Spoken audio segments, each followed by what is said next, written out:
Okay. So, Pramda, good afternoon. I'm Councillor Peter Lewis, Chair of the Fire Authority. Can I welcome everyone to today's executive meeting, where we are all attending remotely. All microphones will be muted unless you wish to speak. Please indicate if you wish to speak by using the raised hand function found by clicking the participants icon on your screen. At the appropriate time, I will call out your name and you will need to turn your microphone on. If you have any cause to leave the meeting, can I ensure that you have turned your microphones and video off? And can I remind members to choose their language of choice as translation facilities are available. So we'll now move to our agenda for this afternoon. And apologies, I've had a couple of tweaks, so whether or not they're new people coming in, Alwyn, but can you give us the apologies you've had to date? Yeah, and I'm just noticing that Councillor Davis has got his hand up. Mr. Davis, sorry, Mr. Davis, ydw i'n neud efo'r cyfieithu? No. Okay. A dyna ni, ymddiheuriad gan Brian o Ryl, cynghorydd sydd Dinbych. Yeah, okay. Also apologies from Marion Batesman, Roger Parry and Rondo Roberts. Okay, thank you, Alwyn. Item 2 is declarations of interest.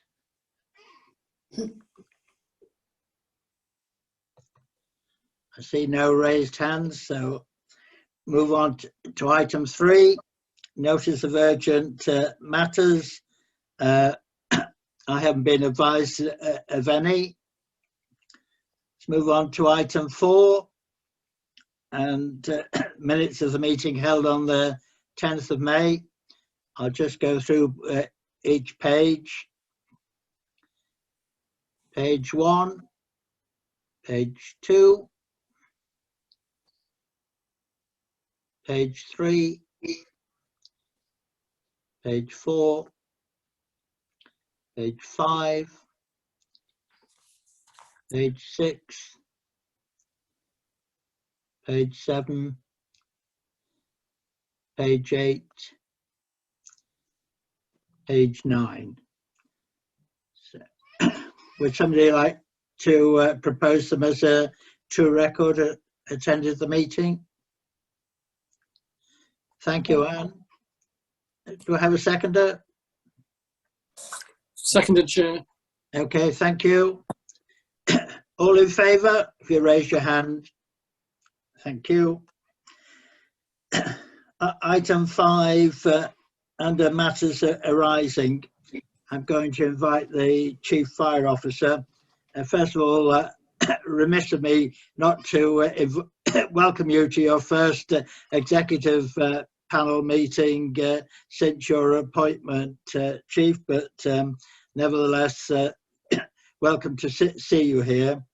And perhaps you'd kindly give us an update in relation to paragraph 7 in terms of the emergency services mobile communication programme. Thank you very much, Chair. The presentation that you had at your last meeting about ESMCP explained why we were having challenges around the funding for the current existing model. And members will be interested to know that the issue was made at the Fire and Rescue Consultative Forum on the 21st of July. She agreed to take this matter away because what we were trying to convey to her was the fact that given the delay in delivering ESMCP, the current grant until 2026, and that the grant had not kept pace with the costs.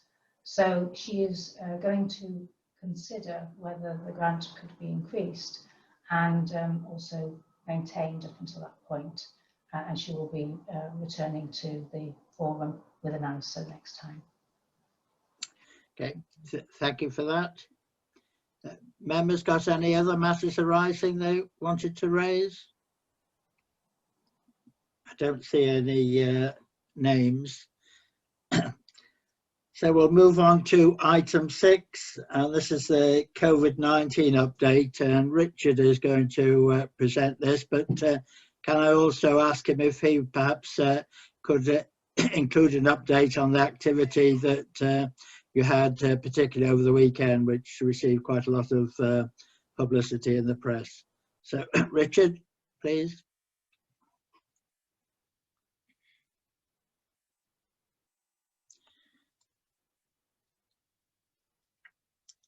You're still muted, Richard. Yeah, Pnawn da, aelodau. Good afternoon, members.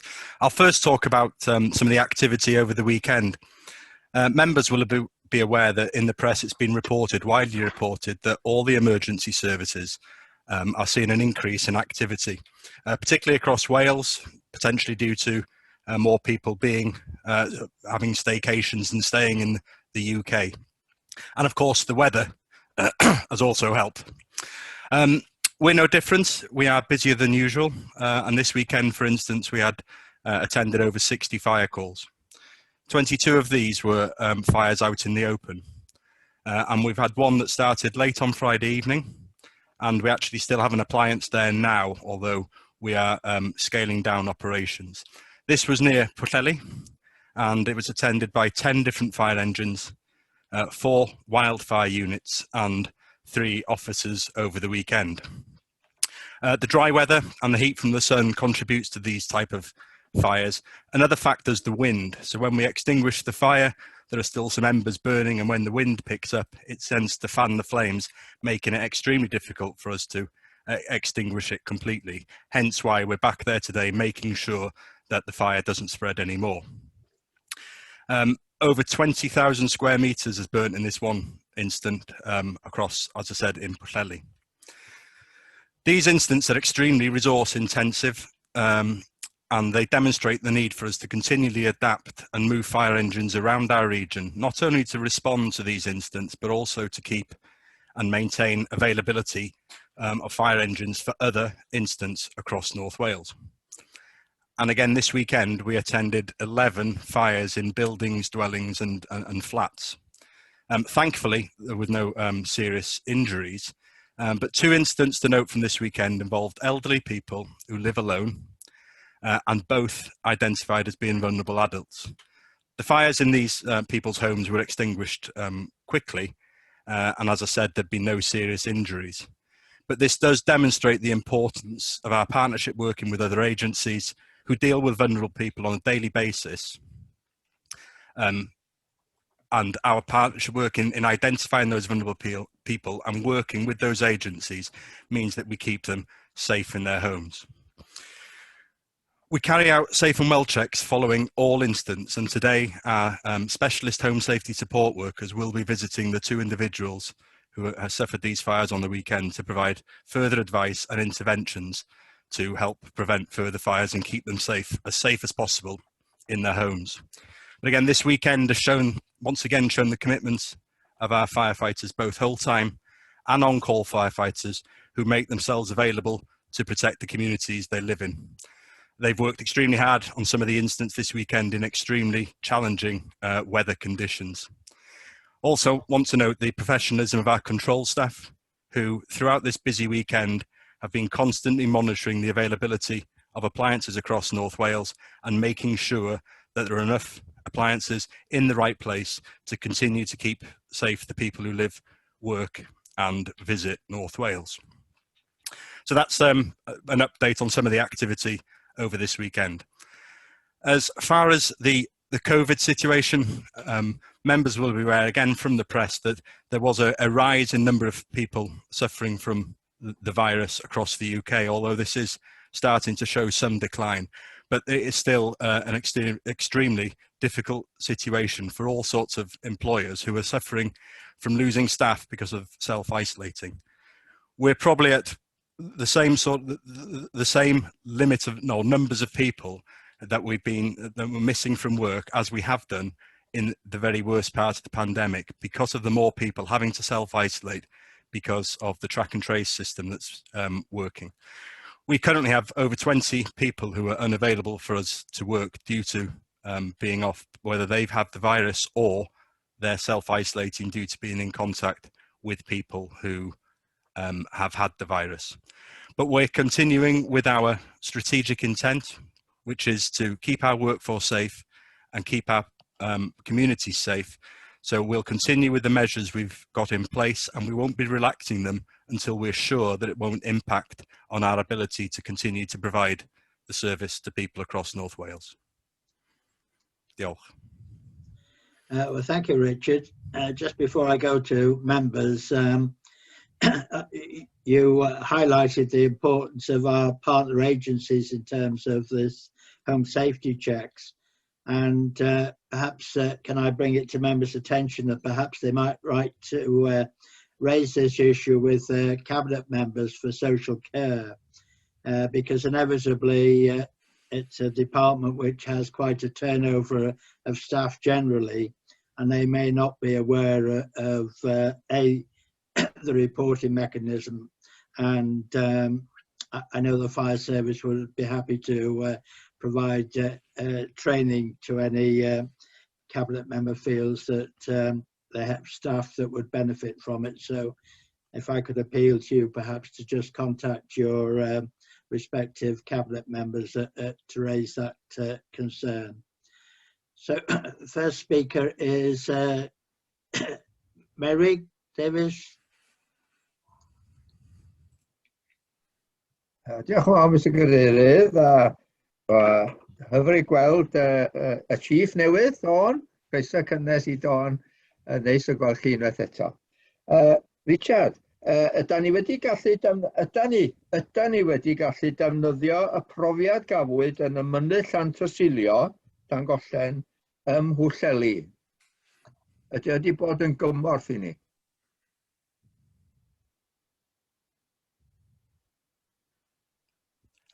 Yes, absolutely. One of the things that we did following the fire in Llantysilio was we trained more of our officers to become wildfire tactical advisors. They learn a lot more about how fire develops on that type of land and methods for containing the fire and finally extinguishing it. So yes, I think the experience we had 3 years ago has certainly held us in good stead for this incident this weekend in Pwllheli. Okay, thank you. Dylan Rees.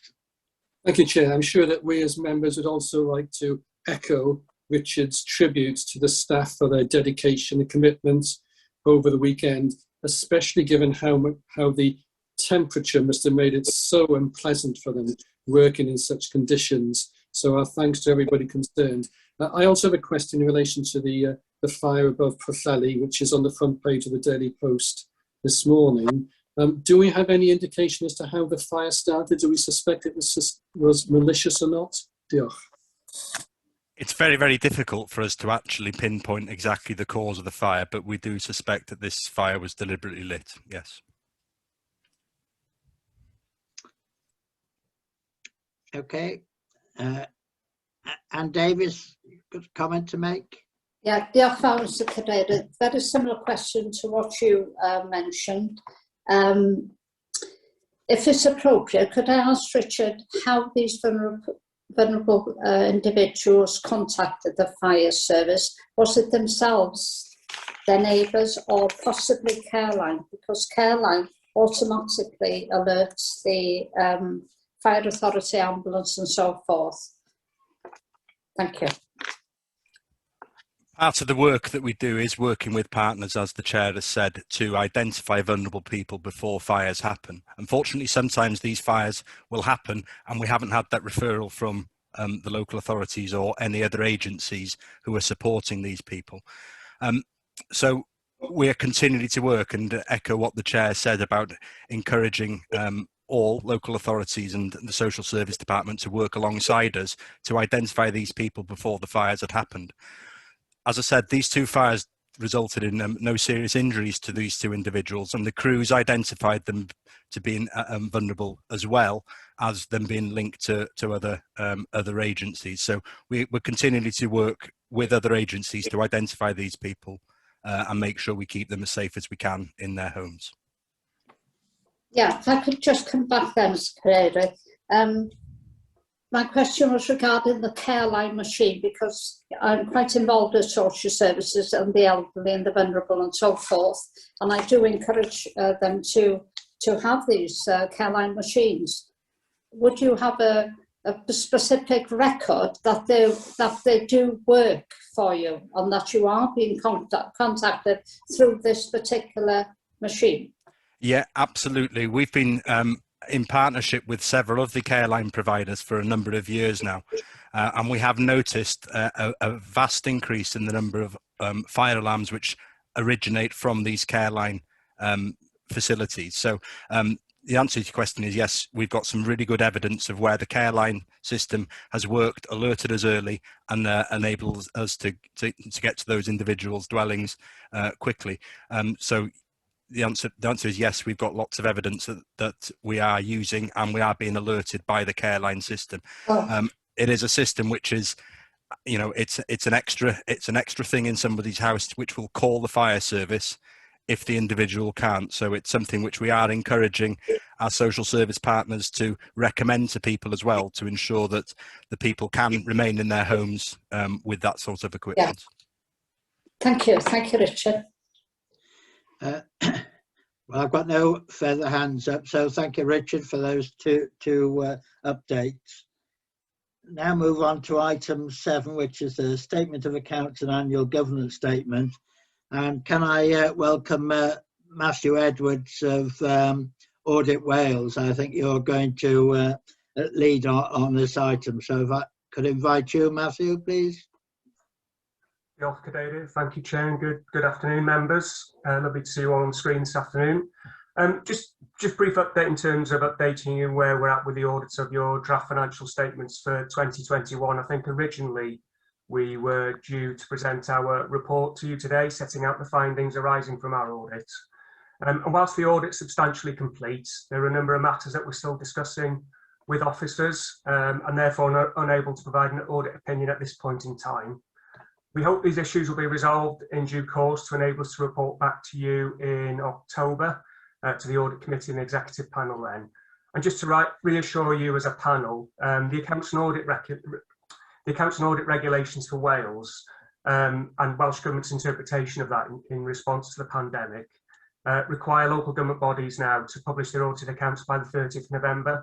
So there are no consequences for you as a fire authority, and indeed that timetable will be in line with a lot of the other local government bodies in Wales as well. So that's just a brief update to update you on where we're at with the audit, and as I say, we'll report back to you in October at the next available meeting. I'll gladly take any questions, Chair. Thank you. Fine. Members, officers, any? Don't see any raised hands. So I take it members are happy then that we'll await the final report for our October meeting. Okay, we'll note your comments, Matthew. Thank you very much. Thank you, Chair, and I'll give my apologies now if that's okay. Thank you. Okay, thank you. We'll now move on to item 8. This is the performance monitoring, April 2021 to June 2021. And if I could invite Sian to take this item, please. Yes, thank you, Chair. Pnawn da pawb. Pnawn da. Dyma adroddiad monitro digwyddiadau brys a gwaith ataliol gwasanaeth yn ystod chwarter cyntaf y flwyddyn ariannol yma. Ar y cyfryw, eithpwyd at 1,320 o ddigwyddiadau brys yn ystod y 3 mis yma, sydd yn eitha tebyg i'r nifer yn yr un chwarter llynaf a'r flwyddyn blaenorol. Mi roi crynodeb o'r cynnwys yr adroddiad, ond gan mai dim ond un chwarter, mi fydd o'n adroddiad eitha cryno felly, ond mwy na pharod i gymryd cwestiynau ar y diwedd, ond hefyd be mae Richard Fairhead newydd fod yn trafod yn bwydo i mewn i'ch gwybodaeth chi ar gyfer yr adroddiad yma. Felly, os gael ei ofyn i chi droi at yr adroddiad ei hun sydd wedi atodi, fe welwch chi o'r graff paragraff 1.1, a mae rhaid mi gyfadda yn fan hyn, cyn i mi fynd dim pellach, mae rhaid i mi ymddiheuro, mae yna wall yn yr fersiwn Cymraeg. Dwi'n siŵr byddwch chi wedi sylweddoli.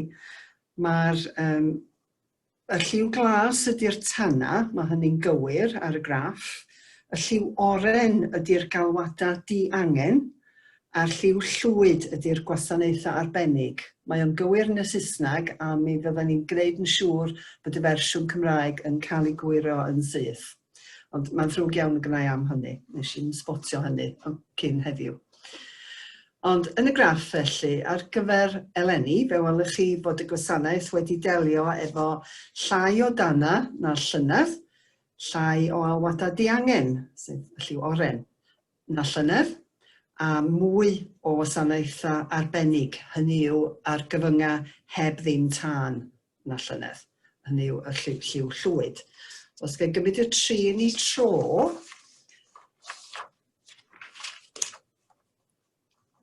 os ydrychwn ni ar beth sydd tu ôl i'r cyfanswm o danau, mae'r graff ym mharagraff 2.2 yn dangos bod nifer y prif danau ychydig uwch, ond y nifer o danau eilaidd, hynny yw tanau awyr agored, yn sylweddol is na'r llynedd yn yr un chwarter.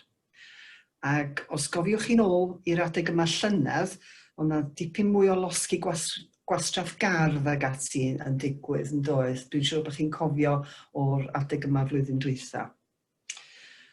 Symud ymlaen i'r galwadau di-angen, neu'r ffug alwadau, a'r graff ym mharagraff 4.1. Mae'r nifer sydd wedi dod o systema larymau tân awtomatig wedi cynyddu rhywfaint, a da ni'n edrych yn fanwl ar hynny ar hyn o bryd i weld os oes yna rhyw batrwm yn datblygu. Hynny yw, os oes yna rhyw deip o eiddo sydd yn tueddu gael mwy o ffug alwadau, neu efallai bod yna nifer o alwadau o'r un eiddo, dyn ni'n edrych yn fanwl ar hynny rwan.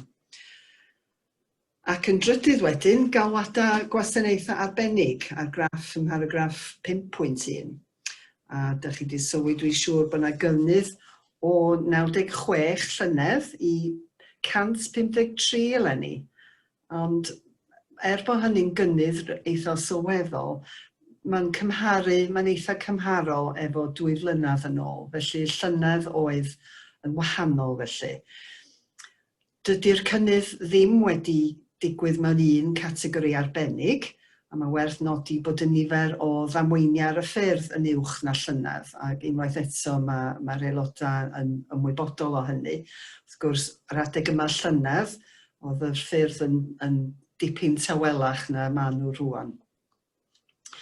Troi wedyn at 7.1, fe welwch chi bod yna gynnydd yn y nifer o danau damweiniol mewn cartrefi, a hefyd yn nifer o fan anafiadau sydd wedi codi o'r tanau yna.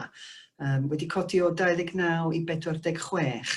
Mae werth nodi mae yn y categori o fan anafiadau, mae o, ond serch hynny, mi ydyn ni yn edrych ar y niferoedd yna, fel ydyn ni bob amser. A dyn ni'n cadw llygad ar be mwy fedrwn ni'n neud. Dwi'n meddwl be oedd Richard Fairhead wedi trafod efo chi'n hynt yn bwydo i mewn i hynny. Dyn ni wastad yn edrych i fewn i bob digwyddiad a gweld os oes yna rhywbeth fysa ni wedi medru wneud yn wahanol felly. Symud ymlaen, mae'r gwybodaeth am yn gwaith ataliol ni ym mharagraff 9, gan gynnwys archwiliadau diogel ac iach, a hefyd y nifer o danau lle nad oedd larwm tân wedi ei osod. Ond ddim byd gwahanol i'r diweddariad roes i i'r aelodau yn y cyfarfod dwytha.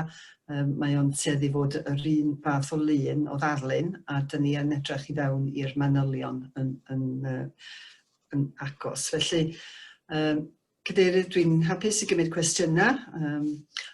Neu fysa Richard, dwi'n siŵr, yn gallu adio mwy. Well, thank you. Diolch yn fawr. Well, thank you, Sean. As ever, a detailed report. I just wondered, in terms of the accidental fire increase, whether or not that there was any evidence to link it with the fact that perhaps more people were at home and therefore that is how it has arisen. I think we can understand why the special services are probably increased purely because of the volume of traffic. I just wonder whether there was any evidence in terms of the accidental fires. I might invite Richard here to add to the comments. However, I'm asking Richard because he heads up the prevention activity. But in the meantime, Chair, I don't think it would have been, if anything, more people at home at this time last year. I think, if anything, we would have expected the numbers to be down this year. But it's the difference, I think, of note is the fact that there have been more injuries this year. That's what we're looking at. And clearly, with a lot of our prevention work and our home safety checks work, it's a constant round of being aware of any differences, shall we say. We didn't undertake as many home safety checks last year as we would have wanted to, as members are aware, because of the COVID restrictions. And we have to ask ourselves, has that had an impact?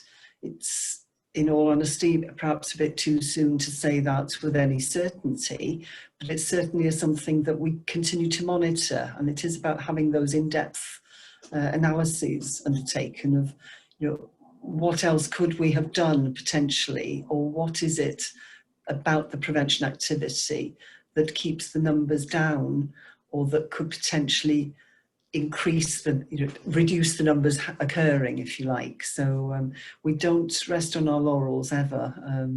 When figures seem to be going down, it's easy to say that's all right, it's going better, but actually we constantly monitor these, and it really does matter that we continue with our prevention activity.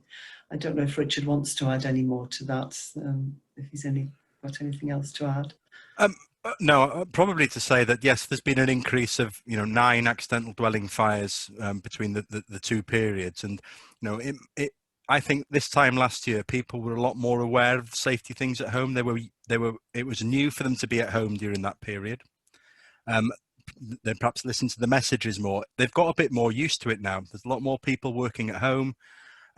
Maybe they're just getting a little bit less careful. It is something clearly we're going to keep an eye on, because an increase there means then there will be an increase in the number of injuries and perhaps something worse. So yes, there is an increase. I think it is because more people are at home. But I think perhaps, it shows the importance of us making sure we get the message out to people about how to stay safe in their homes. It means to make sure that we, increase, if we can, as far as possible, the number of home safety checks we carry out, and increase also some of the awareness for families of people who live alone. It's one of the things that we have found is that, and we want to try and encourage, is that the families of people who live alone need to help us in getting the message to those people who live alone. So that's a continual thing which we're trying to make sure happens. But we will be keeping on top of and looking at those figures and identifying if there is any trend or any reason why those are increasing. Thank you both for that. Can I invite Mary Davies with his question? Diolch yn fawr, Mr Cadeirydd. A diolch I Sian. Yr un trywydd, Mr Cadeirydd, sef ellwn ni edrych I mewn i'r codiad yn y trannau damweiniol yn y cartrefi. Pen o bobl adre flwyddyn dwytha, sa chi'n meddwl sy'n dipyn mwy, achos, chymod, maen nhw adre ers mis Mawrth ac yn y blaen, ac eto, tro yma, mae hynny wedi mynd I fyny. Oes posib gweld faint o'r un pethau sy'n digwydd. Chymod, am ni weithio allan, wel ia, dyma pan bod o'n digwydd, Fas am wedi digwydd petai hwnne heb ddigwydd. Lly. Os modd ych chi'n mynd lawr drwy'r wybodaeth sydd gyda ni i wneud llun o beth sydd yn achosi hyn.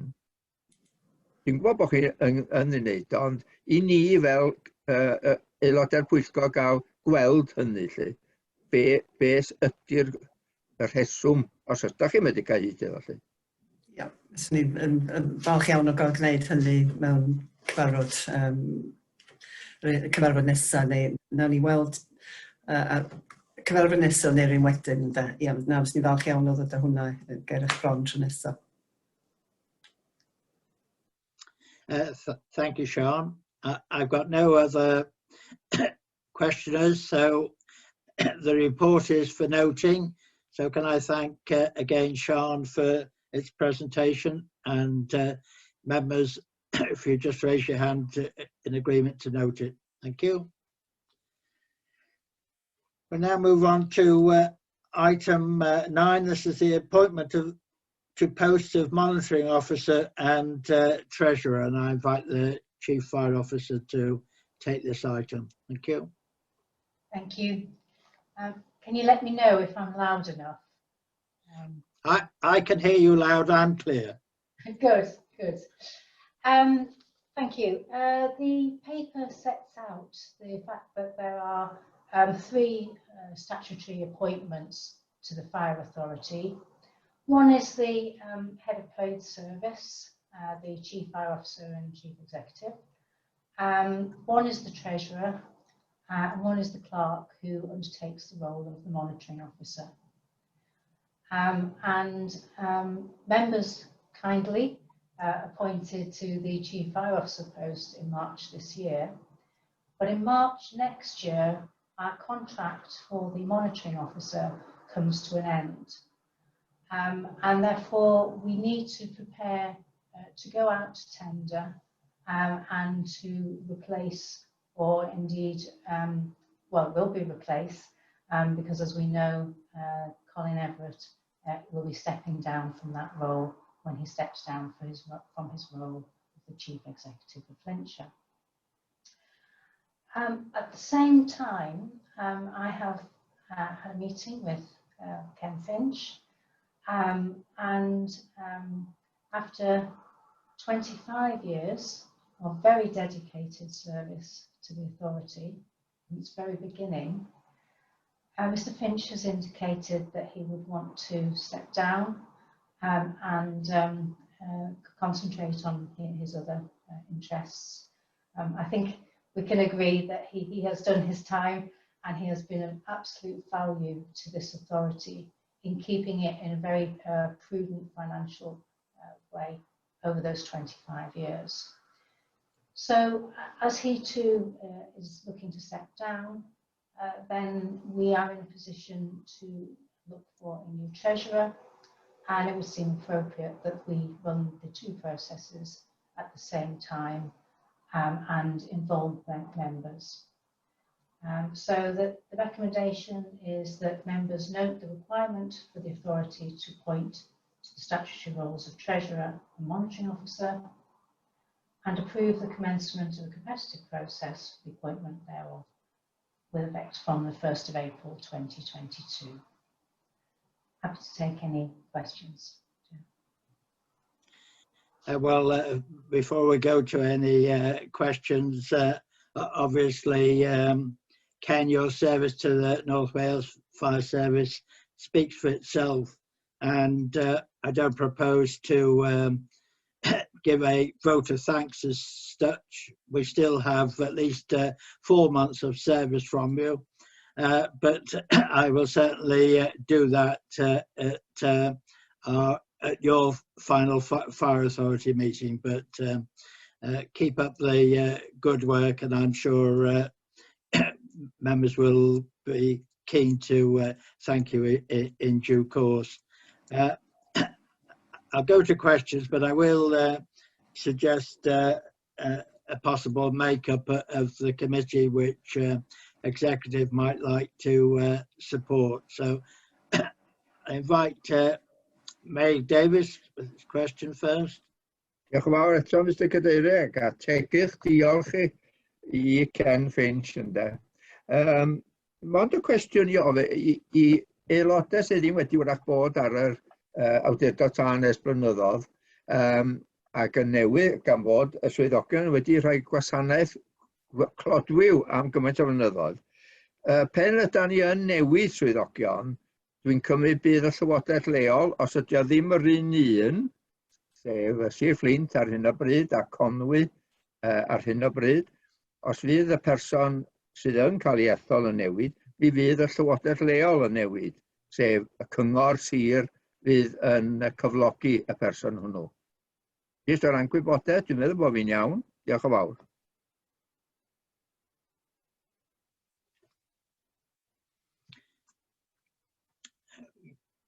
Well, thank you, Merrick. I think we deal with that nearer the time. Well, my suggestion in terms of the makeup of the committee, I thought perhaps it was appropriate the chair and deputy chair were on that committee, and also given the nature of the treasurer's role, that the chair and deputy chair of audit perhaps should be on that committee. Which would leave then, in terms of all local authorities being representative, a representative being appointed from Denbighshire and Gwynedd. So I don't know how members feel about the makeup of that potential committee to deal with this appointment process in due course. Mary, has got a question in relation to that, or is there Oh, sorry, heb dynnu'n llaw I lawr oedden ni, mae'n ddrwg iawn gan Mr Cadeirydd. Okay, I've got a comment from Dylan Rees. Thank you, Chair. I would support your proposal, which to me sounds both sensible and equitable. Okay, thank you. John Brynmore Hughes. Yes, I echo what Dylan Rees has said, but we've got to remember as well that we have a local election in May next year, that the outlook could change completely. But this appointment will in actual fact have to be made prior to that in terms of these two positions anyway, John. Well, I don't see any more raised hands, so presumably that suggestion I made seems to... Peter. Oh, go ahead, Ken. Can I make a comment? Indeed. I'm interested in finishing your service rather than competing for the service. But your kind words are greatly appreciated. The other issue I wanted to touch on was the comments that Councillor Meiring has made should be considered, but isn't necessarily so because of differences in the way that the work is there. The role of the treasurer is separate from accounting and financial systems, and I think it should be part of the remit to think how you should proceed, but never in the period that I've acted as treasurer has there been any question on support services moving if the post moved. At first, earlier on it would have probably been okay, but there's a lot more sophisticated systems in place now, and it just might not keep on operating properly if you went for the big bang. Just a point to consider in the process.